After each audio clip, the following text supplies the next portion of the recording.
What's up, everybody? Welcome back to another highly combustible reaction. We're going to be jumping in the next one on our simple history journey.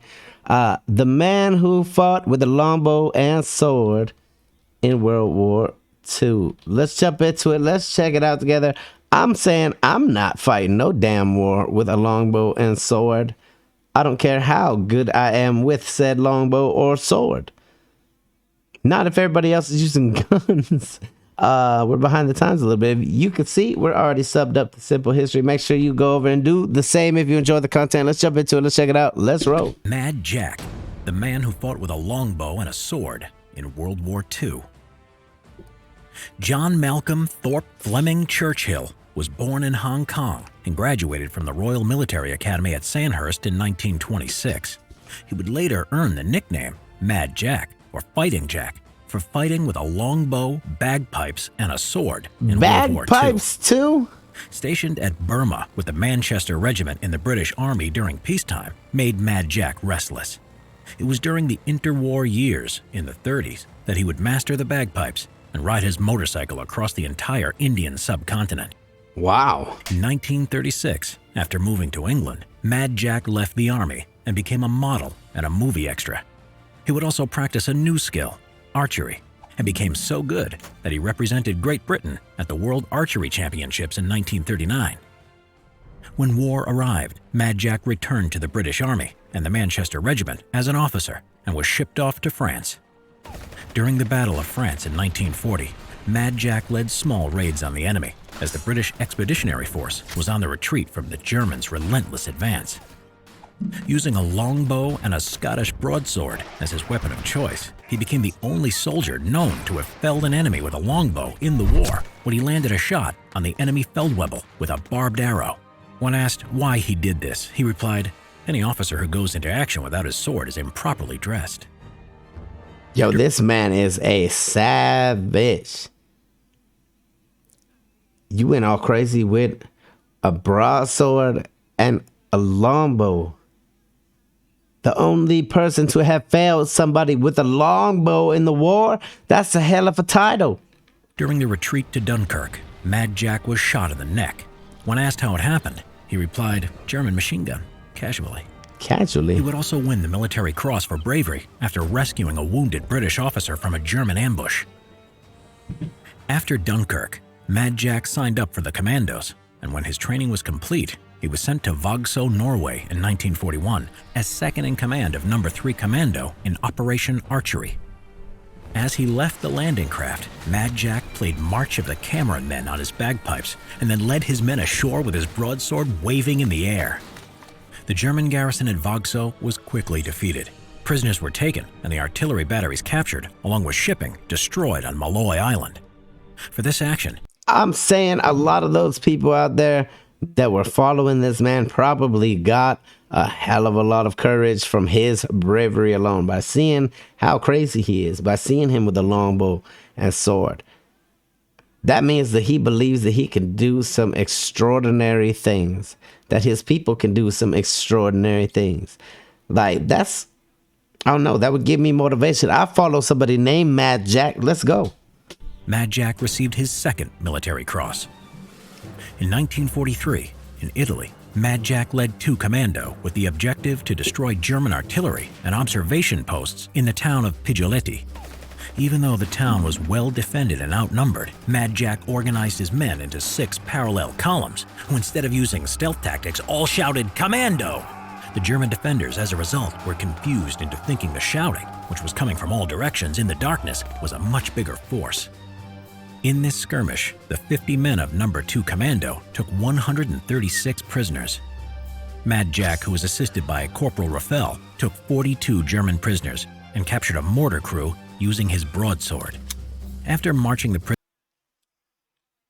Him and one other corporal? Prisoners, Mad Jack, who was assisted by Corporal Raffel, took 42 German. Everybody else took 50-something. They took 42, which is the 2 of them, and a broadsword. Prisoners and captured a mortar crew using his broadsword. After marching the prisoners down to British lines, he said, "I maintain that as long as you tell a German loudly and clearly what to do, if you are senior to him, he will cry 'Jawohl,' and get on with it enthusiastically and efficiently, whatever the situation. After losing the broadsword in hand-to-hand combat earlier, he later went to the town on his own to retrieve it. On the way, he met an American patrol going towards the enemy lines when they should have been going the other way, so he told them that he wouldn't come back for a bloody third time. In 1944, Mad Jack was in Yugoslavia leading British commandos and now Yugoslav partisans, attacking The man went back after dark to grab his own sword. the vital hill called Point 622 on the island of Brac in the Adriatic Sea against the Germans. Heavy casualties were caused, and soon Jack was alone and out of ammo. With no hope left, Jack started playing songs on his bagpipes until he was knocked unconscious by a frag grenade and captured by the German defenders. He was first sent to Berlin and interrogated, as it was thought that because of his real name, he was a relative of Prime Minister Winston Churchill, and afterwards sent to Sachsenhausen concentration camp.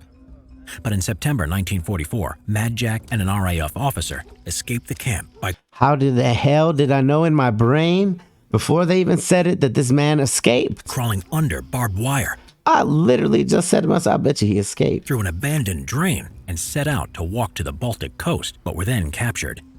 Now sent to a new camp in Niederdorf, Austria, Mad Jack escaped again on April 1945, taking the opportunity to get away when the lighting system failed in the darkness of night. Mad Jack really was mad as He hell. walked 150 miles through the treacherous terrain of the Alps, surviving on vegetables that he had liberated from gardens. Liberated from gardens. I love that. Selectively transport equipment to an alternative location, aka steal. Like 8 days later, and with a sprained ankle, he found a U.S. armored column and was sent back to England. Jack was frustrated that the war in Europe was all but over, so made his way to the Pacific Campaign to join the He was angry that the war was nearly over, so he decided to go get himself some more war. battle against the Japanese in Burma. But by the time he arrived, the atomic bombs had been dropped on Hiroshima and Nagasaki. Mad Jack was so unhappy, he said, "If it wasn't for those damn Yanks, we could have kept the war going another 10 years. After the war, Mad Jack continued to seek danger, qualifying as a parachutist, then transferring to the Seaforth Highlanders, and later ending up in Palestine in 1948 as This man really was about the battle. second in command of 1st Battalion, the Highland Light Infantry. During an ambush on a Jewish medical convoy by Arab forces, Mad Jack, with only 12 men and in full military dress, marched under fire to the convoy to offer its evacuation. "I grinned like mad from side to side," he said afterwards, "as people are less likely to shoot at you if you smile at them." He would later coordinate the evacuation of 700 Jewish doctors, students, and patients from the hospital atop Jerusalem's Mount Scopus. Mad Jack would retire from the army in 1950. I promise you, his life was so boring after he retired.